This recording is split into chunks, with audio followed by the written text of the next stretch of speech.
ഓം ശാന്തി. ഞാൻ എൻ്റെ ദിവ്യനേത്രത്തെ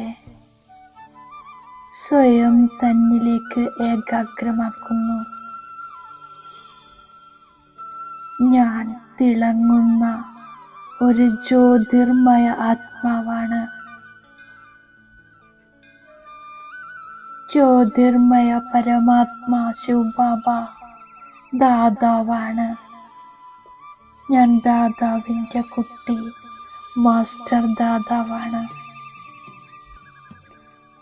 ഞാൻ വിചിത്രാത്മാ, വിചിത്ര പരമാത്മാവുമായി ആത്മീയ മിലനം ചെയ്യുന്നു. ആത്മാ, പരമാത്മാ, സൃഷ്ടി ചക്രം, ഈ മൂന്നിൻ്റെയും അവിനാശി ജ്ഞാനം ബാബ മനസ്സിലാക്കി തന്നു. ഞാൻ സമ്പൂർണ്ണ നിർവികാരി ശ്രേഷ്ഠ ജീവിതത്തിൻ്റെ അനുഭവം ചെയ്യുന്നു. ഞാൻ ബിന്ദു ആത്മാവിൽ 84 ജന്മങ്ങളുടെ പാർട്ടടങ്ങിയിരിക്കുന്നു. പരമാത്മാ ശിവബാബ, ഞാൻ ആത്മാവിൻ്റെ പാരലൗകിക പിതാവാണ്. ശിവബാബ എന്നെ ആത്മീയ പഠിപ്പ് പഠിപ്പിക്കുന്നു. ഈ സംഗമയുഗത്തിൽ ശിവബാബ എനിക്ക് സ്വയം തിരിച്ചറിവ് നൽകി ആത്മാഭിമാനിയാക്കി. ബാബ സ്മൃതി ഉണർത്തിയിരിക്കുന്നു. ഞാൻ ആത്മാവാണ്, ശരീരമല്ല. ആത്മസ്മൃതി, പരമാത്മസ്മൃതി ദേഹത്തിൻ്റെ സർവസംബന്ധങ്ങളും പൊട്ടിച്ച് ഒരു ബാബയോട് ബന്ധം ചേർക്കുന്നു. ശിവബാബ ജ്ഞാനസാഗരമാണ്, സദാദേഹിയാണ്. ജ്യോതിബിന്ദു ബാബ സൃഷ്ടി കൽപ്പവൃക്ഷത്തിൻ്റെ ബീജമാണ്, വൃക്ഷപതിയാണ്. പ്രിയ ബാബ, അങ്ങ് സർവശക്തിവാനാണ്, വൃക്ഷപതിയാണ്. ബാബ, അങ്ങ് മനുഷ്യ സൃഷ്ടിരൂപി കൽപ്പവൃക്ഷത്തിൻ്റെ ചൈതന്യ ബീജം, വൃക്ഷപതിയാണ്. ബാബ പതിത പാവനനാണ്. പതിത ആത്മാക്കളെ പാവന ദേവതയാക്കുന്നു. പതിത പാവനനാണ്. ആത്മാക്കളെ അമരദേവതയാക്കുന്നു. അമരപുരി സ്വർഗത്തിൻ്റെ അധികാരിയാക്കുന്നു. വൃക്ഷപതി ബീജരൂപ ബാബയെ ഓർമ്മിച്ചോർമ്മിച്ച് മനസ്സുകൊണ്ടും ബുദ്ധി കൊണ്ടും ഞാൻ മുകളിലേക്ക് പരമധാമത്തിലെത്തുന്നു. ഞാൻ ബീജരൂപ ബാബയുടെ സമീപമിരിക്കുന്നു. എൻ്റെ ദിവ്യനേത്രത്തിലൂടെ പരമധാമത്തിലെ ചൈതന്യ ആത്മാക്കളുടെ വൃക്ഷത്തെ കാണുന്നു. മുകളിൽ വൃക്ഷപതി ശിവബാബയെ കാണുന്നു. ഞാൻ ബിന്ദു ആത്മാ കൽപ്പവൃക്ഷത്തിൻ്റെ വേരിലാണ്. ബീജരൂപ ശിവബാബയുടെ സമീപമാണ്. പതിത പാവനൻ ശിവബാബയുടെ പവിത്രതയുടെ ശക്തിയിൽ ഞാൻ ആത്മാവിലെ പഴയ സംസ്കാരങ്ങളെല്ലാം കത്തി നശിക്കുന്നു. യോഗാഗ്നിയിലൂടെ ഞാൻ ആത്മാവിലെ പാപങ്ങൾ നശിക്കുന്നു. എൻ്റെ എൻ്റെ ജന്മജന്മാന്തരങ്ങളിലെ വികർമ്മങ്ങൾ വിനാശമാകുന്നു.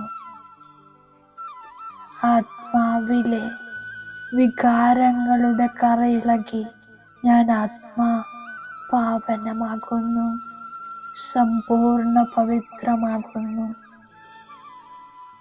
വികാരങ്ങളെ ദാനം ചെയ്ത് ഞാൻ രാഹുവിൻ്റെ ഗ്രഹപ്പിഴ ഇല്ലാതാക്കുന്നു. വൃക്ഷപതിയായ ബാബ ബൃഹസ്പതി ദശയുടെ സ്മൃതി ഉണർത്തുകയാണ്.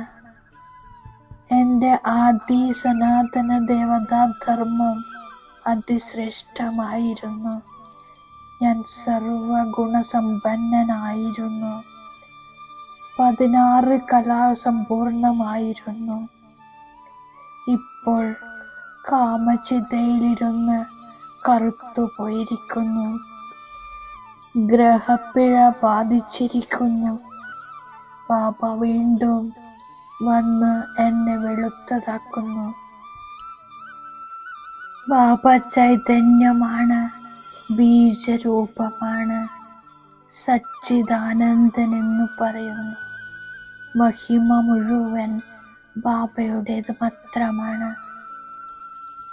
പവിഴ ബുദ്ധികളായിരുന്ന ദേവതകൾ കല്ലുബുദ്ധി പതിതമായിരിക്കുന്നു.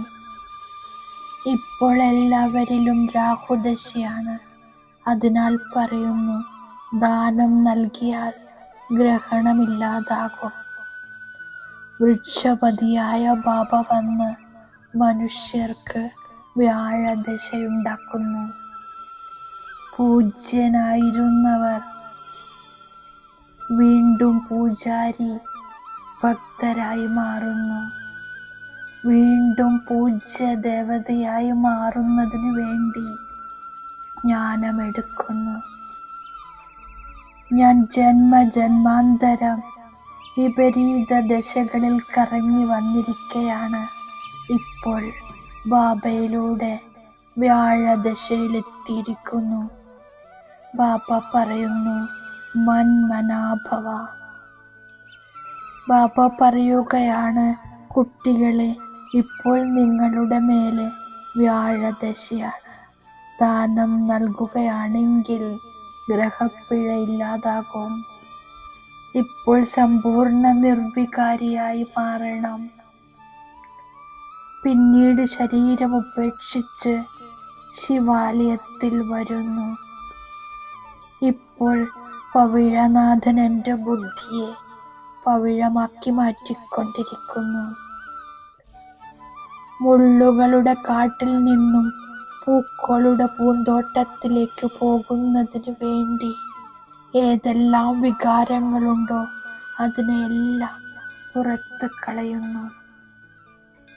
പവിഴമാക്കി മാറ്റുന്ന ബാബയെ ഞാൻ സ്നേഹത്തോടെ ഓർമ്മിക്കുന്നു. മംഗളകാരിയായ സംഗമയുഗത്തിൽ ശൂദ്രനിൽ നിന്നും ബ്രാഹ്മണരും ബ്രാഹ്മണരിൽ നിന്നും ദേവതയാക്കി മാറ്റുന്നതിൻ്റെ പുരുഷാർത്ഥം ചെയ്യുന്നു. രാഹുവിൻ്റെ ഗ്രഹണത്തെ ഇല്ലാതാക്കുന്നതിന് വികാരങ്ങളെ ദാനം നൽകുന്നു. ഞാൻ ബാബ തന്നിരിക്കുന്ന വരദാനത്തിൻ്റെ സ്വരൂപമാകുന്നു. സംഗമയുഗത്തിലെ ഓരോ കർമ്മവും കലയുടെ രൂപത്തിൽ ചെയ്യുന്ന 16 കലാസമ്പൂർണരാകുകയാണ്. 6 കലാസമ്പൂർണം അർത്ഥം ഓരോ കർമ്മവും സമ്പൂർണ്ണ കല നിറഞ്ഞതായി കാണപ്പെടണം. ഇതാണ് സമ്പൂർണ്ണ സ്റ്റേജിൻ്റെ അടയാളം. സാകാര ബാബയുടെ വാക്കുകളിലും പെരുമാറ്റത്തിലും അദ്ദേഹത്തിൻ്റെ വിശേഷതകളുണ്ടായിരുന്നു. അവ കലകളായി മാറിയിരുന്നു. അങ്ങനെയുള്ള ഫോളോ ഫാദറായി മാറി 16 കലാസമ്പന്നരായി മാറണം. വളരെ പെട്ടെന്ന് ശരിയും തെറ്റും വേർതിരിച്ചറിഞ്ഞ് തീരുമാനമെടുക്കുന്നവരാണ് ശക്തിശാലികൾ. ഓം ശാന്തി.